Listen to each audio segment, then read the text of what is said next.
আপনি এটি চাকরি লিবে যাচ্ছেন, প্রথম প্রশ্নের উত্তর দেন। আপনি কি বিবাহিত? হ্যাঁ স্যার, আমি বিবাহিত। শ্বশুর আপনি আদর করে কি গিফট করছে?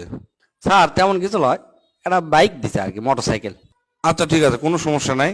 আপনি এই মোটর সাইকেল যে শ্বশুর আপনি দিছে, এটা নিয়ে সুন্দর একটা কবিতা শোনাবেন। যদি পছন্দ হয় তাহলে আপনি চাকরি কনফার্ম কন। বাইকটা দিছে শ্বশুর মশাই, আব্বা দিছে তেল, তাই তো আমার গতির সাথে জেট বিমানও ফেল। দুর্ঘটনা ঘটলে ঘটুক, আমার কিসের ভয়, গেলে যাবে বাপ শ্বশুরের, আমার কিছুই লয়। চল রে আমার মোটর গাড়ি, জোরসে মারো টান, কে কি করলো শুনবো না আজ, ধরছি চাপে কান। কি মনোরম গায়ের একা বেকা রাস্তা, 100 কিলো ঘুরে আসে কর্ম আজ নাস্তা।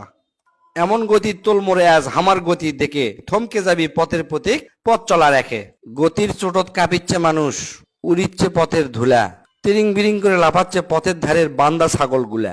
গতি আরো বাড়িয়ে দিলাম, পথটা পেয়ে সরু, হঠাৎ দেখি সামনে আমার বিশাল একটা গরু। ধাক্কা লাগে হুন্ডা হামার, পড়লো গিয়ে খাদে, আমার তখন হুঁশ আসলো না, ফিরছে দুদিন বাদে। দুদিন পরে জ্ঞান ফিরলে চেয়ে দেখি ভাই, আমার সাথে যে 2 পা আসলো সেই 2 পাওয়ার সাথে নাই। সব ঘটনা শোনার পরে চমকে গেল গা, বাইকটা নাকি ঠিকই আছে, আমার গেল পা। আমার শখের বাইকে এখন অন্য মানুষ চড়ে, পা হারিয়ে কান্দি আমি বন্দি হয়ে ঘরে।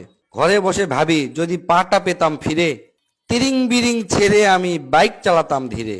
মন রে বলি মন, যদি তুই বুঝতি 2 দিন আগে, তবে কি তোর পা হারিয়ে পঙ্গু হওয়া লাগে। স্যার কেঙ্কা আছে স্যার?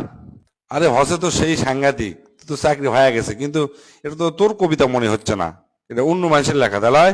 হ্যাঁ স্যার, ফেসবুকে দেখছো না, ফেরদৌস না কি এবার নাম। যাই হোক, আমার ভালো লাগছে থেকে মুখস্থ করে দিচ্ছি। আমি কেঙ্কা আছে কন, আমি আমার চাকরি হবে কিনা সেটা কন। যে সুন্দর করে কচু, আর মানুষে শুনে যদি না হুঁশ হয়, তোর লাগান যদি চলে, তাহলে তো যথেষ্ট। আর তোর চাকরি আমি দিয়ে দিন, যা।